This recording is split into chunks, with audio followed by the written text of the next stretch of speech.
A reminder for this group, Market Square Madness takes place next week, Thursday, October 13th. The fan activities in Market Square begin at 7, and the event program starts at 8.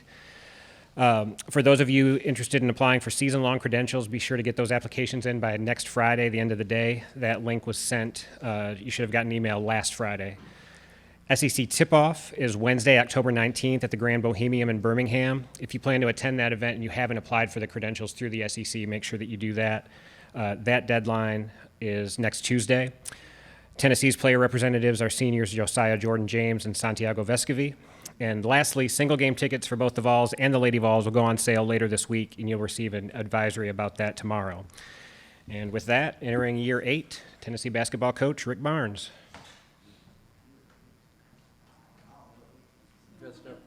Coach, to start us off, just give us some comments about the first week of practice, and then we'll jump into questions.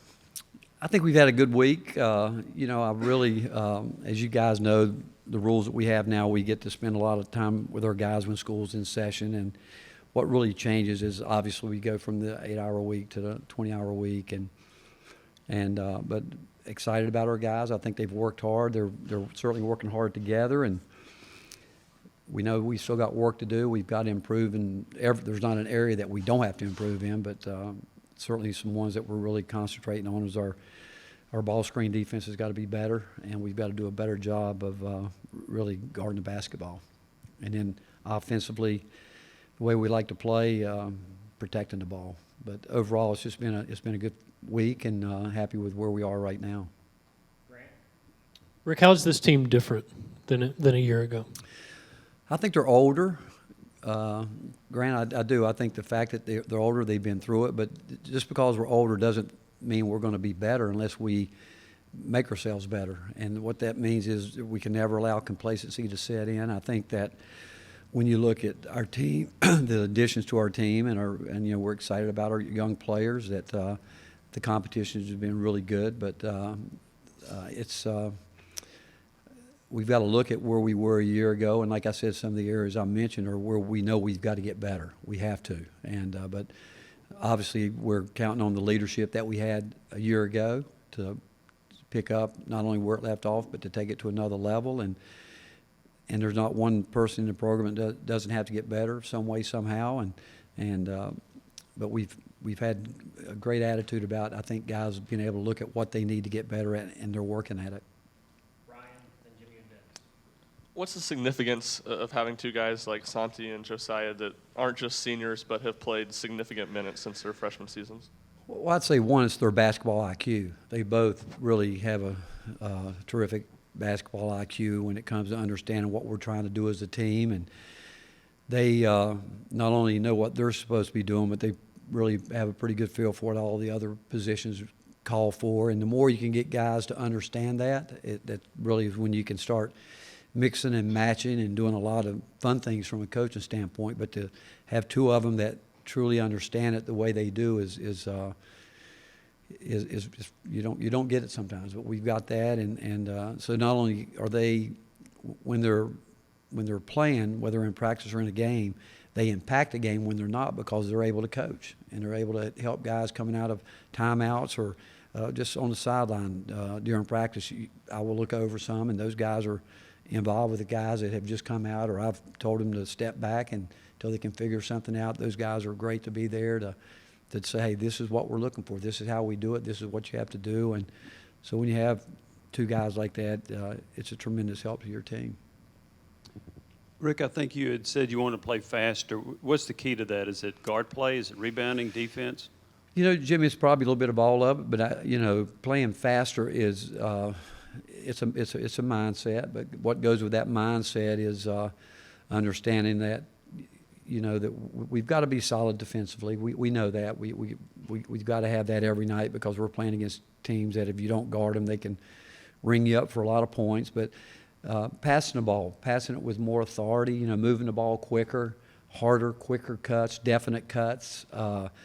Learning how to set screens better, use screens better. So I tell our guys often, we could end the possession earlier if we execute earlier in the possession, as opposed to thinking that, okay, we come off a screen when we're open, as opposed to taking an open shot, because we're not going to ask a guy to come off a screen if we don't think he's capable of scoring it. But when that player decides he's going to try to do more than he needs to, and then it extends the possession, which oftentimes will turn into turnovers. Or, I always say, you go looking for trouble, you're going to find it. We just want guys to, as much time as we spend on working with them to get better individually, when the shot's there, we want to take it. And believe it or not, you'd think, well, most guys want to shoot the ball. Well, I can show you tape where they really don't, because there's opportunities there where the possession should be over with, but it's not. Rick, you mentioned earlier mix and match with Josiah and Santi, but how much of an advantage is it in today's college basketball to have versatile players, whether it's position, whether it's roles, things like that, to be able to manage things on the fly?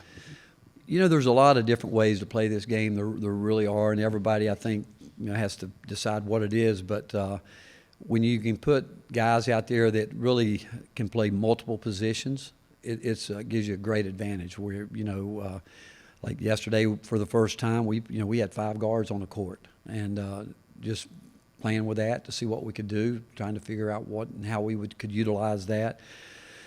But it all gets back again. I mean, offensively, you can do a lot of different things. There's a lot of, we've got like Jonas. Jonas really shoots the ball really well.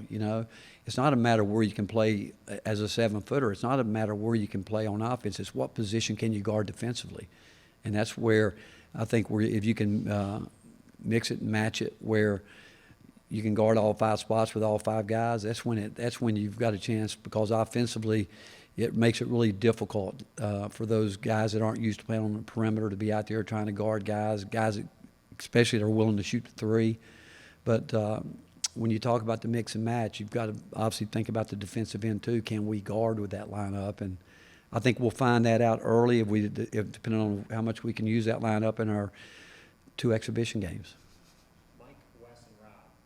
You mentioned the 2 exhibition games. Why was it important to schedule those games with those opponents? And how much more do you gain, I guess, out of 2 games with teams like that before you really get going? Well, we've always had an exhibition game, and for as long as I can remember, with Davison and Coach McKillop, our relationship, we had been scrimmaging them for as long as I can remember, and then we had before coming here, we had 2 of those at Texas where we scrimmaged Gonzaga. Our 2 scrimmages for a long time was Davison and Gonzaga, and which we thought was so beneficial to us to get 2 different looks, total different looks in terms of the way those 2 teams played.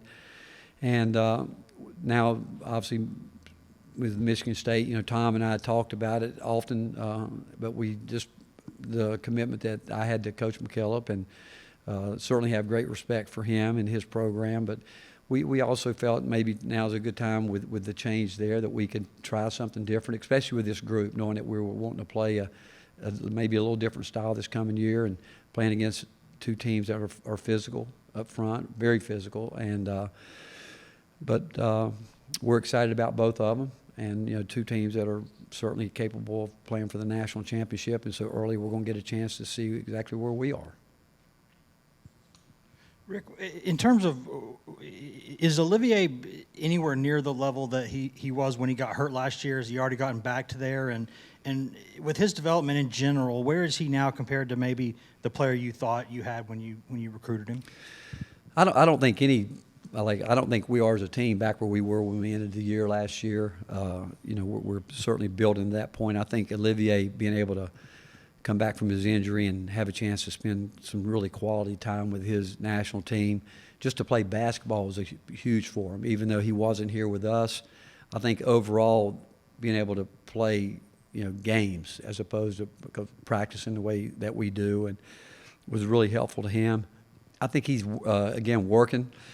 And I keep telling him we've got to get him not only back where he was, because he had really started doing the things that we felt that he could do when we recruited him, and now we got to get him back there quicker and then get him beyond that, because he, Urosh, Jonas, and Tobey, their development is going to be a real key to how much better we can get, because we need to be better inside, both offensively and defensively.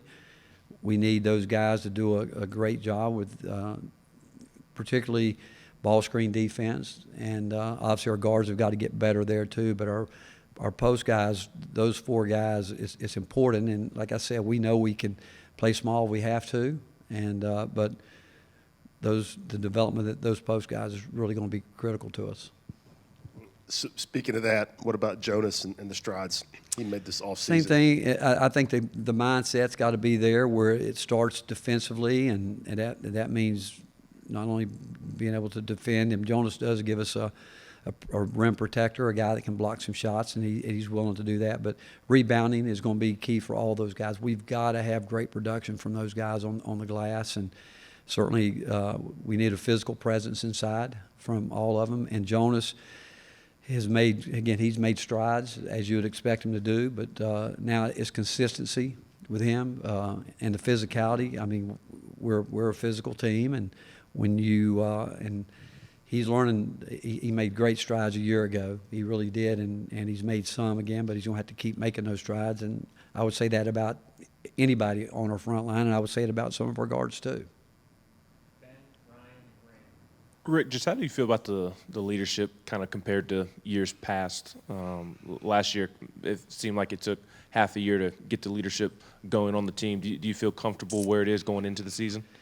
I think we're ahead, and a lot of it had to do with I go back. I think a lot of we were slow getting going because I don't know if I could just pinpoint one reason, but I think what Zakai brought to us made a major impact on our entire program. And every guy here. I mean, he was one of those guys that wasn't going to come in and try to overstep his boundaries, but I think his day-to-day mindset and the way he goes about things and his confidence, he's an extremely confident player, competitive, and I do think that his mindset a year ago had a really big-time impact on our team. And then Santi and Josiah, they took off with it.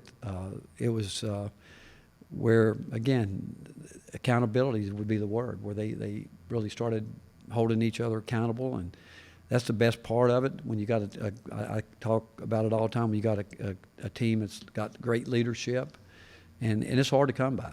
It really is. But I do think the best teams have it, and I think oftentimes it comes from different players in different ways. But I do think that once it took off, and I have to give Zakai a lot of the credit for it because I just think he gave our program a confidence that we'd been lacking for a while. Two-part question. Just with Coach Schwartz gone, does that change anything that you guys want to do defensively? And then has there been an assistant coach that's kind of stepped up and taking the reins of running the defense, or is it just by committee? Yeah, what we've always done, Coach Gainey, Coach Polinsky will be the guys. But, again, we've had our defensive system in place for a long time and a long time. But obviously we tweak something all the time. We're gonna make it work to match our personnel. We're gonna go back and we do it, study where we go back and look at our games. And a year ago, where were we lacking and where we have to get better, but the fact is, I think we've got a chance to be another terrific team. And sometimes the numbers are important, no doubt about it. When you look at numbers, and we rank up there high in all of them. But from a coaching standpoint, you look at the fundamentals and where we know that we've got to get better. That would even help us be even better. And those are the areas that, again, we've got to get better, and I would say rebounding is a big part of it. We've got to do a better job both ends there, and then our ball screen defense has got to be better. And I think in some ways we've got to get a little more physical, believe it or not, especially guarding the ball one-on-one.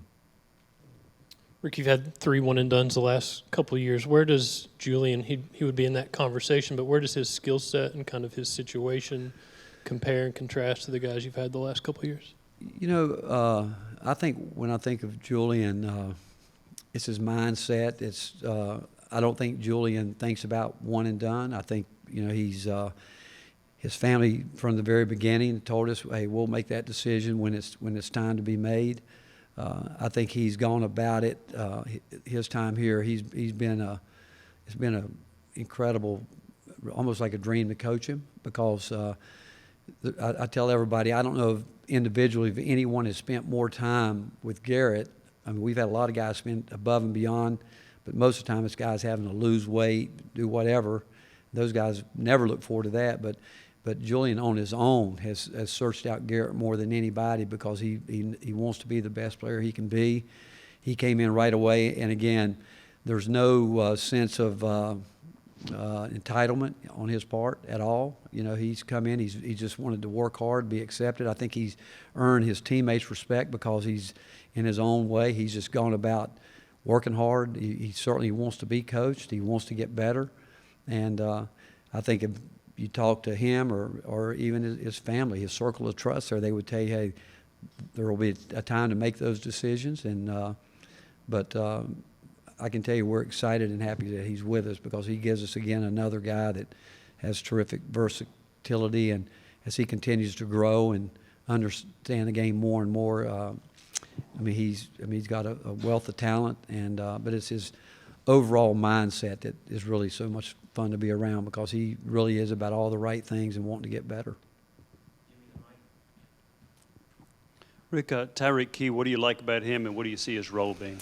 Same thing a lot with Julian. You know, just came in and not saying a whole lot, but just letting their work ethic speak for itself. I mean, two guys that love to be in the gym, but Tyreek came in, and I think he's so much more than probably advertised. You know, we obviously knew him, about him, probably a great deal from the fact that Kevin Feltner with the Tennessee Bobcats, who had stayed in touch with him a long time, and you know, we actually, you know, we recruited Tyreek and coming out of high school, but at the time we weren't sure. We wanted to wait till the spring, but he felt like he had a situation he wanted to be a part of, so we've known about him.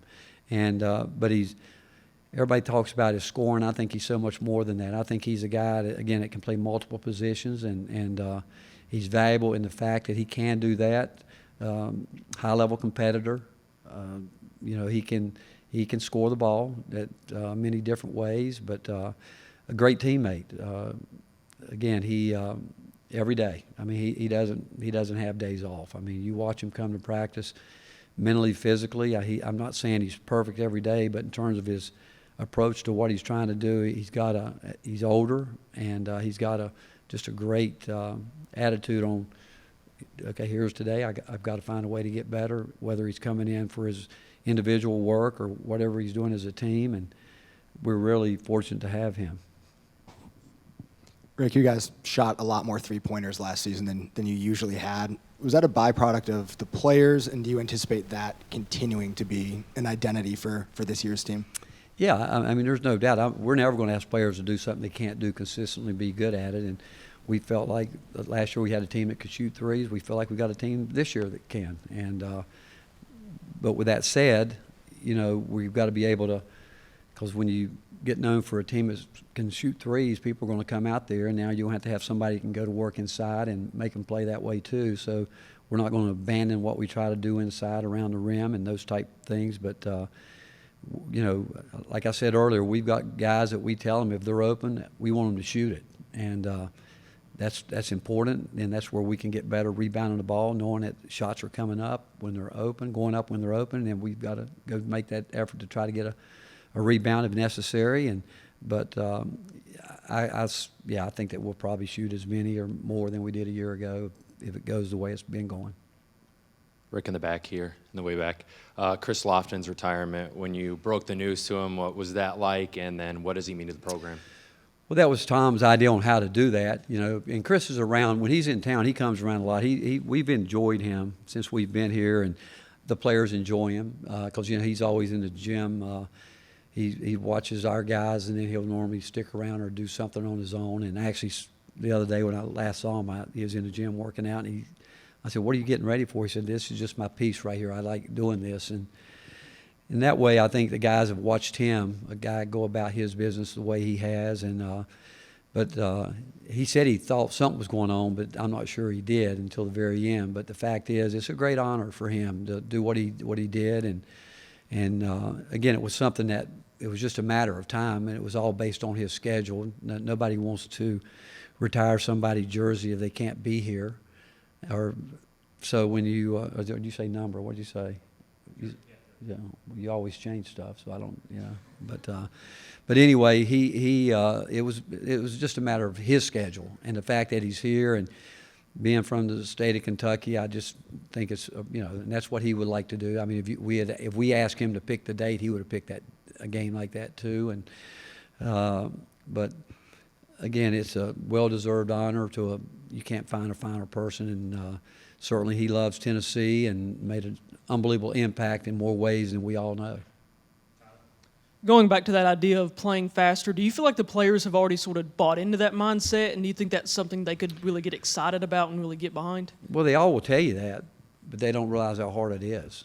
It's hard. It's really hard to play fast. It's hard to play quick because, you know, you play quick. Sometimes you get down the floor, you get a great look within 3 or 4 seconds, 5 seconds. You shoot, you miss, and if you play defense the way you want to, oftentimes you're going to be on that end for 20, 25, 27 seconds, and then go back and get it again, shoot again. So it's hard. It's a commitment that has to be made where if you're going to shoot it that quick, you got to run. You got to try to outrun people, try to get to your space on the floor. We're always talking about attacking space, attack your space, know what you're good at, get to it. But it's not easy. Again, they all players say, I want to run and play fast. But like I said, it's so much harder than people think. And you're either going to play fast somewhere in between. And I think the key, though, is being able to play at all different speeds, because some teams they're going to hold the ball on you. They're going to try to shorten the game. So you've got to have a mindset that what you do on the offensive end, you're going to do it, you're going to believe in it, you're going to live with it. But then if we're not making the kind of shots we want to make, when we call something where we've got to maybe go at somebody to get them in foul trouble or get to the foul line, players have to be able to make that adjustment too. But the mindset of playing fast and quick, it's got to be developed, because it's, as much as players talk about it, it's not innate. You got to develop it. Rick, just being a month out, how do you feel about your team's ability to rebound and where you all are rebounding just a month out? Well, it's been an emphasis with our coaching staff, and I think they've done a good job with our guys in practice, but we'll see. You know, I mean, it's the same thing. That's not something that guys particularly want to do. I think the guys that understand what goes into winning figures it out, and the guys that do it the most will probably be the guys that play the most, because that's rebounding impacts the game in ways that I think most people don't understand. I mean, you've got to rebound a basketball. You can't be a great defensive team if you can't finish it with a solid defensive rebound, and certainly you can't be a team if you're going to play quick, think you're going to shoot it and be one and done. You've got to go get some second chances. The good teams are going to rebound offensively probably somewhere between 43, 44, 45% of their misses, and we've got to get better there. Rick, with the Gonzaga scrimmage, it's pretty unique with the charity aspect of it. Where did that come into play in your work with the McClendon Foundation? Well, Mark Few had called me about it, and, you know, and I think to get the game to be the game, it had to be for a foundation, and there's not right now for the McClendon Foundation. John McClendon, just an unbelievable pioneer in our game and what he stood for, everything he stood for, and it's a foundation that is set up for minorities to get into athletic administration, and so obviously to get the game the way we got it right now. And again, Mark called me about it. Was, you know, certainly some of the proceeds will go that way. And then whatever else comes from it, it could be some NIL opportunities for players. And we'd like to make it for every player that's there, if possible. But the fact is, we're excited about it. Again, I think I mean, it's a game. You know, we're going to play it, and I think it'll be well attended there, and certainly hope that, you know, it's picked up by a lot of people from a streaming standpoint. You feel like this is the most versatile team you've had since you've been here? You know, I could say yes in some ways. I do, because, again, I don't know at any point in time I'd say that we could put what would be considered 5 perimeter players out there at one time. And one reason we'd be able to do that is because of Josiah, because he's got elite hands, and what he does on the defensive end with his hands is really remarkable. And but we also, I think our guards, they're going to fight if we end up doing a lot of switching with a lineup like that, they're going to fight players in the post. They're going to work hard and be competitive there. And like I said, the versatility offensively can't be there if you can't do it on the defensive end. You got to be able to do it on both ends. And I don't think we're there yet, but maybe we can get there. All right, thank you guys.